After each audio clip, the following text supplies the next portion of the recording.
ఇదివరకు SC corporation loan కూడా వచ్చింది, ఆ లోన్ కూడా రావట్లేదు. అర్థం చేసుకోండి, రావాల్సిన నిధులు మనం అడుగుతుంటే మా నిధులు ఎందుకు రాలేదని అడుగుతుంటే ఇంటికి డోర్ డెలివరీ చేస్తున్నారు డెడ్ బాడీ. అంటే ప్రశ్నించకూడదు, వాళ్ళు మన జాతిని అణిచివేస్తున్నారు. పిల్లల్ని స్కూల్స్ అన్ని గవర్నమెంట్ స్కూల్ కాకుండా ప్రైవేట్ స్కూల్ చదివించే స్కీమ్ ఉండేది, అది తీసి పడేసాడు. మన పిల్లలు డిగ్రీ పీజీ చదువుకున్న వాళ్ళకి విదేశీ వెళ్తాకి 10 లక్షలు 20 లక్షలు సాయం చేసేవారు, అది తీసి పడేసాడు. మన దళితులకి మన మాలమాదికులు ఏ విధమైన అన్యాయం జరుగుతుందో, మనకు రావాల్సిన రాజ్యాంగబద్ధంగా రావాల్సిన పథకాలు ఏమి రావట్లేదు, అవన్నీ తెలియజేసి ఈ 4.5 సంవత్సరాల్లో దళితులకు రావాల్సినటువంటి 27 దళిత స్కీములు రద్దు చేశారు.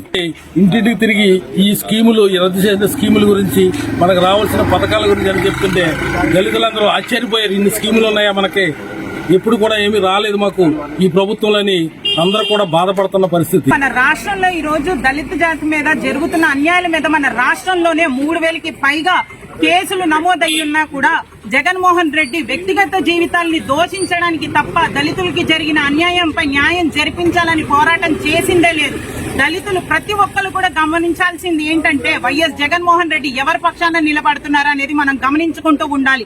ఎందుకంటే దళితుల వైపు నిలబడుతున్నారా లేదా దళితుల్ని హత్య చేస్తున్న హంతకుల వైపు నిలబడుతున్నారా మనం చూసుకుంటూ ఉండాలి.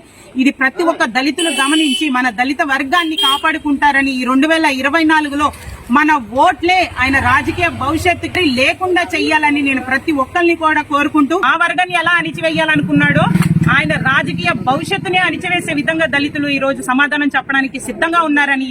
జై భీమ్, జై భీమ్, జై భీమ్.